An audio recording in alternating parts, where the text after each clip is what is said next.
So there was a pretty famous Buddhist monk from Thailand named Ajahn Chah, who in the 20th century did a lot to spread awareness of Buddhism in the West. And he once warned against doing what we're about to try to do. I'm about to try to explain the doctrine of not self or non-self or no self, the idea that in some sense the self, this thing we think of as being inside of us, does not exist. And Ajahn Chah once wrote that if you try to understand the doctrine in this way, by having somebody lecture about it or read about it, that, quote, your head will explode. Now, I assume he was exaggerating. I guess we'll find out soon enough. But he was pointing to an important distinction between two different ways of trying to apprehend this pretty hard to fathom idea. One is the way he warned against, reading about it, hearing about it. And the other is an experiential understanding of the doctrine. That is, sitting down and meditating and eventually maybe coming to kind of feel the truth of the doctrine, see the truth of no self, become convinced that there is no self in you. And it's certainly the case that most people I have seen who seem convinced that the doctrine is valid, that the self in some sense does not exist, are people who actually grasp the doctrine during meditation. And some of them say that it was transformative and has changed their lives. And their perspective on not self is a very important one. So eventually we're going to be hearing from some of them and hearing about some of these experiences that convince them that the self does not exist. But right now I'm going to try to describe the doctrine in the way that Ajahn Chah warned against. I'm just going to try to do it by what he called intellectualizing. I want to emphasize before we start that he was right. It's a very hard, infuriatingly hard doctrine to grasp in some ways. And it's even hard to understand what exactly the Buddha meant by the not-self idea. And scholars don't agree on exactly what he meant. And in fact, as we will see, the kind of mainstream interpretation of what he meant may not be true. I'm going to kind of start by giving you more or less the mainstream, the kind of standard interpretation. But as we'll go on to see, that may not be valid, and it really matters which interpretation you buy into. Now, the Buddha laid out the idea of not self in a famous sermon, the Discourse on the Not Self, that is said to be the second sermon he delivered after his enlightenment. Remember, the first one was the Discourse on the Four Noble Truths, and then, according to tradition, he gave this Discourse on the Not Self, and it's a testament to the importance of the not self idea in Buddhist thought, that tradition holds it to be the second sermon he delivered.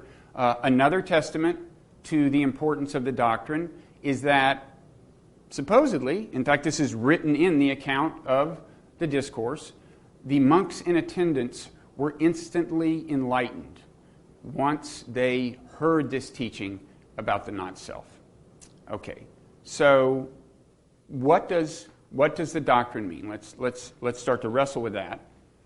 This is the word in Sanskrit for not self. This is the word in the closely related ancient language of Pali. In both cases, the an just means not, so this means self, and the question arises, what exactly did the Buddha mean by the self? After all, it's a word you can use in a lot of different ways. And this was a long time ago. Who knows how exactly it was being used then? There are two ways to go about figuring out what the term meant. One is to kind of delve into the prevailing Indian philosophical discourse of the time and try to gather what the word would have meant to the Buddha. That's not what we're going to do. We're going to take what is in some ways a more straightforward course, which is we're going to try to infer what the Buddha meant by self from his argument against the self. So an analogy would be, if you were an archaeologist from a future civilization and you were coming across this term Santa Claus, but you didn't know what it meant, and then you came across a lecture I had delivered arguing that Santa Claus doesn't exist. And one thing I said was, Santa Claus couldn't exist because no man can visit 1 million homes or more in a single night. Well then, if you were this archaeologist, you could infer this Santa Claus character must have been someone who was thought to visit 1 million or more homes in a night, right? That would be a valid inference. And we're going to do something comparable in assessing the Buddha's argument about not self, and we're going to infer from it the properties he associated with the self and how he seems to have thought of the self. Now, I want to, before we get into that, give you a kind of broad overview of the structure of the Buddha's argument. These are what are called the 5 aggregates. And according to Buddhist thought, they together constitute everything there is about a person, including the person's body, the person's mind, the person's experience. Everything is in one of these 5 aggregates. I'll run over them quickly, although the details don't matter much for today's purposes. Okay. Form, in principle, actually applies to anything physical in the world, but in this context, you can just think of it as being the body, the person's physical body. Feeling, we've talked about, pleasant, unpleasant. As we've said, by this term, the Buddha did not mean emotion. Emotion would be over here in mental formations, along with various other things, desires, volition, the kind of the energy that motivates willful action and thoughts and so on. Perception, of course, you know what perception is. Consciousness, the trouble with talking about consciousness is it's kind of hard to define. People have different conceptions of it. We won't get too deeply into it, but it refers to the phenomenon of subjective awareness. And the reason I've chosen to kind of draw it like this, give it a kind of privileged place in contact with all of these other things, is because the awareness is of these things. These things can be the contents of consciousness, so to speak, which isn't to say that these things are not in contact among themselves. So, for example, a perception can have a feeling associated with it, and so on. So what the Buddha basically does, according to the standard interpretation of this discourse on the not-self, is he goes through these aggregates, and he goes through each one, and he talks about the properties that the aggregate seems to have, and he says these properties are not compatible with the properties we associate with the self. The self could not be, show me where the self is. Could it be here, here, here, here, here? And he concludes, no, it couldn't be, given what he asserts about the nature of these aggregates. So what does he assert? Well, there's basically 2 properties that he says you'll find in all of these aggregates. One of them is impermanence. Now, as we know, the Buddha saw impermanence everywhere. I mean, literally everywhere. Everything was impermanent. So certainly the 5 aggregates would be impermanent. And he goes around with the monks. He says, okay, what about form? What about feeling? Is it permanent or impermanent? The monks say, it is impermanent. And he says, well, in that event, if it is impermanent, if it is characterized by change, is it proper to call it self? And they say, no, it's not. And so we can infer from that he must have thought the self had a property roughly the opposite of impermanence. That's not necessarily to say that the self would last forever, but he seems to have thought of the self as something that persists through time. And that is consistent with the way we use the term, right? I mean, when I think of myself, I think of a self that was intact when I was 12 years old, and it's the same self I have now. I've changed a lot since I was 12, I'm in a lot of ways, but fundamentally there was some essence in me, I kind of think intuitively, some essence in me that accounts for a kind of continuity of identity. So we do think of the self in a commonsensical way as being something kind of solid, a kind of essence that endures through time, its structure endures. And the Buddha said, no, there's too much flux.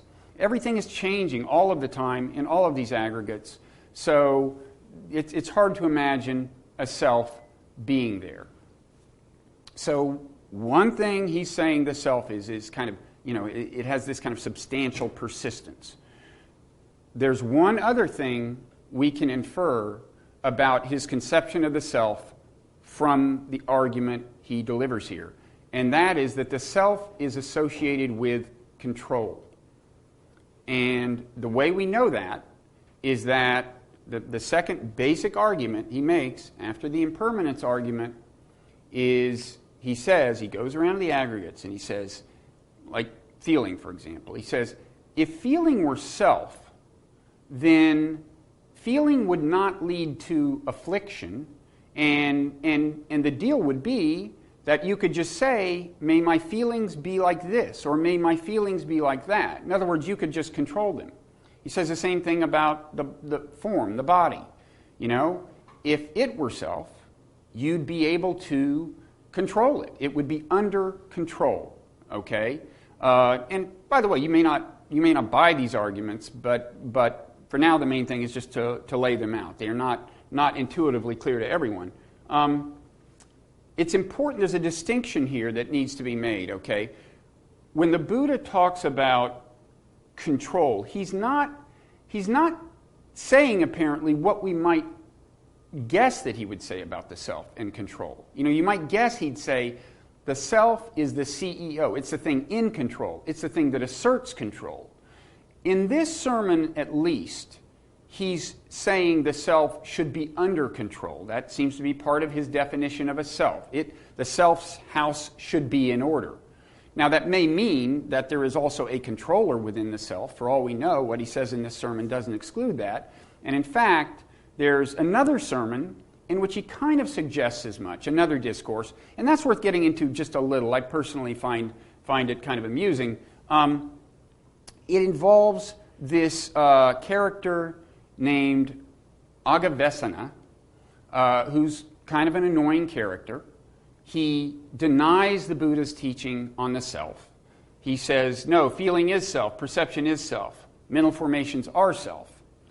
And he confronts the Buddha. He seems to think he can win a debate with the Buddha. Now, if you want my advice, it is do not debate the Buddha on matters of Buddhist doctrine. The Buddhist scriptures are full of cases where the Buddha encounters someone who doesn't understand the doctrines or wants to deny them, and they sometimes challenge him. They never win. But in this case, he is challenged. Agavesana is sure that he can win this debate with the Buddha, so he takes him on. He repeats, yes, this is self, this is self, this is self, this is self, exactly what the Buddha denies. And here's how the Buddha handles it.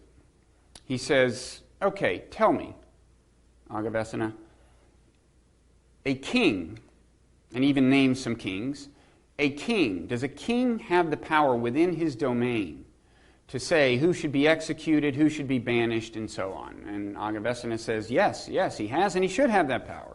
And the Buddha says, well, tell me, do you have the power to say of your form, of your body, let my body be like this, let my body be like that? And Agavesana falls silent. He doesn't say anything. The Buddha asks him again.